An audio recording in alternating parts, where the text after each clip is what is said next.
Welcome to Ray Reads, a podcast where I discuss the books I am currently reading. For this episode of Ray Reads, I will be discussing A Court of Silver Flames, Book 5 in the A Court of Thorns and Roses series by Sarah J. Maas. I have a lot to say about this book. I love and hate Nesta and this book. Just a heads up, I will definitely be bitching about a few things to start off, but I do have plenty of good things to say as well. This book differs from the previous 4 in the series. Obviously, the title is slightly different. All of the other titles are a court of 2 things, whereas this one is just the Silver Flames and nothing else. Another difference is in the writing.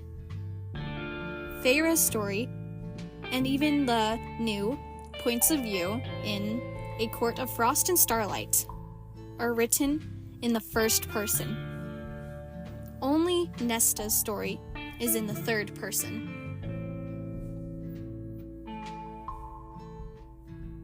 Now, let's get my bitching out of the way. It pisses me off when Nesta is bothered by the fact that Feyre did not paint a portrait of Nesta for her new home. Maybe, just maybe, this is entirely Nesta's own fault for never being a sister to Feyre. On top of that, Nesta hates how Feyre calls her inner circle her family, choosing all of them over Nesta. Nesta never gave a shit about Feyre before. She admits that she would have allowed Feyre to starve to death as a child, merely to prove a point to their father. I don't blame Nesta for resenting her father for the ways he's failed his family, but she does take it too far.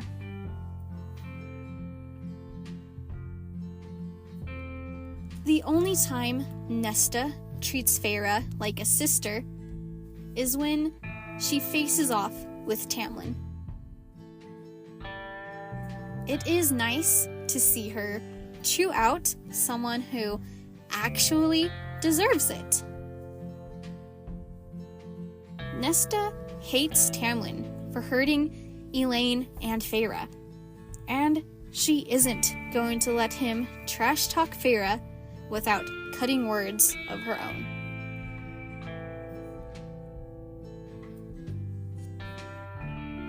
Nesta only has a couple good moments before this book. Here, I want to think of Nesta as a wounded animal, scared and hostile. But she was nasty even before the PTSD. Everyone has tried to help Nesta, to be kind to her, even when she spits in their face. Cassian, in particular, tries like hell for her. Cassian gets annoyed with Rhysand when the High Lord warns Nesta to treat Gwyn with kindness and respect. I don't think Rhys is in the wrong here. He has seen Nesta's cruelty. his warning is justified, since he was looking out for the traumatized priestess.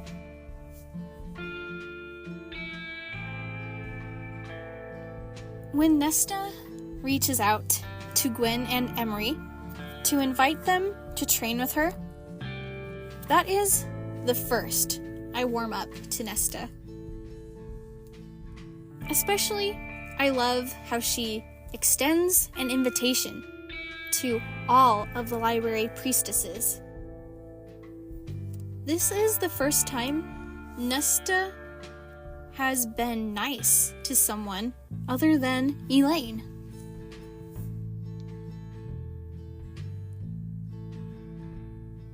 The trio of Valkyries, Nesta, Gwyn, and Emery, is wonderful. It is great to see these ladies bond, and I would gladly trade all of the unnecessary sex scenes in this book for more scenes of this trio spending time together. Nesta, Gwyn, and Emery all love reading, and they share books with one another. Their friendship is the best thing in this story.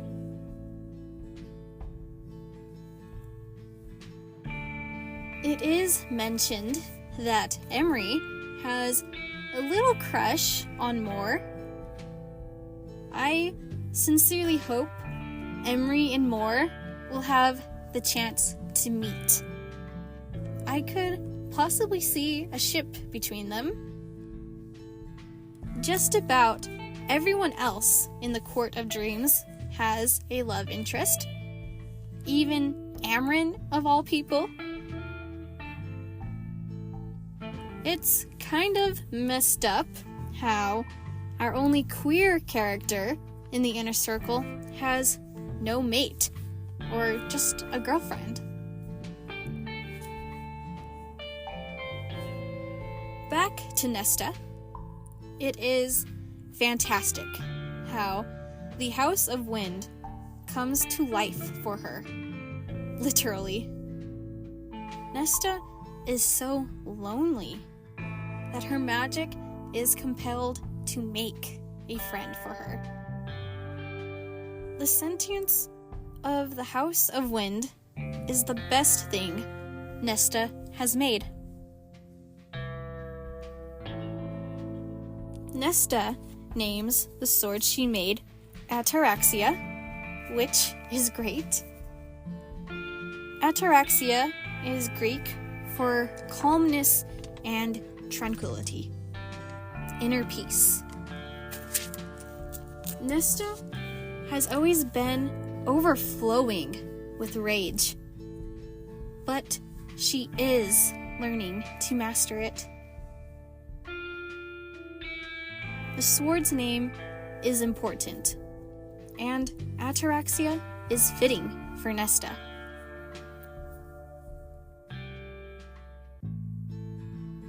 Nesta is quick to lash out. Her anger, a mask for every other emotion. That moment when Nesta cries in the mountains is so cathartic. It made me feel better too. She has bottled up so much all her life, and finally, she is letting it out. Crying can be healthy and cleansing.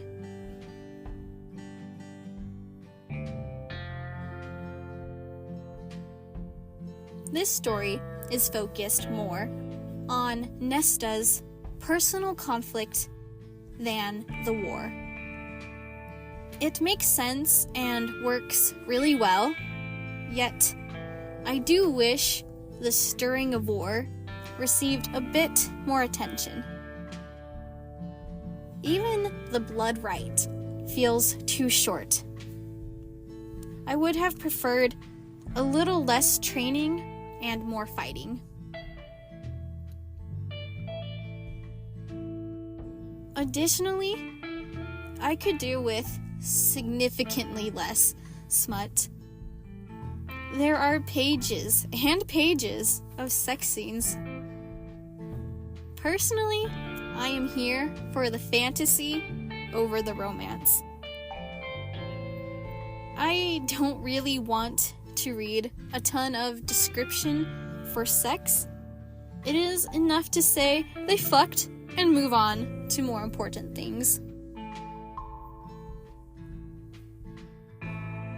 Moving on to more important things myself, let's talk about the solstice. Nesta receives some wonderful gifts from everyone.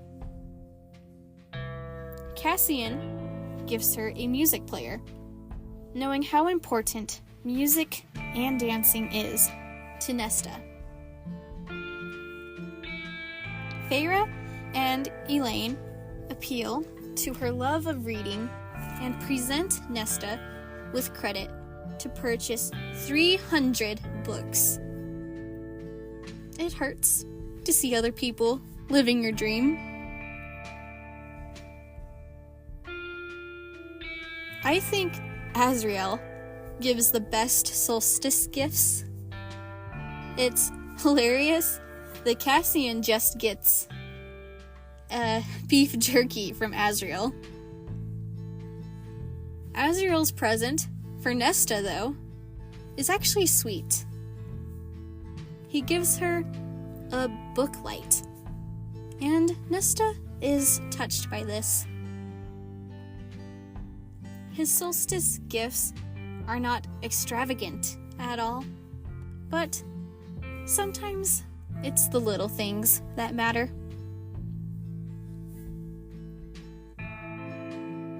By the end of this novel, I have come to like Nesta. She is not my favorite character still, but at least she isn't a complete bitch anymore. I would love to see Elaine get her own novel next. Elaine is more interesting than some give her credit for.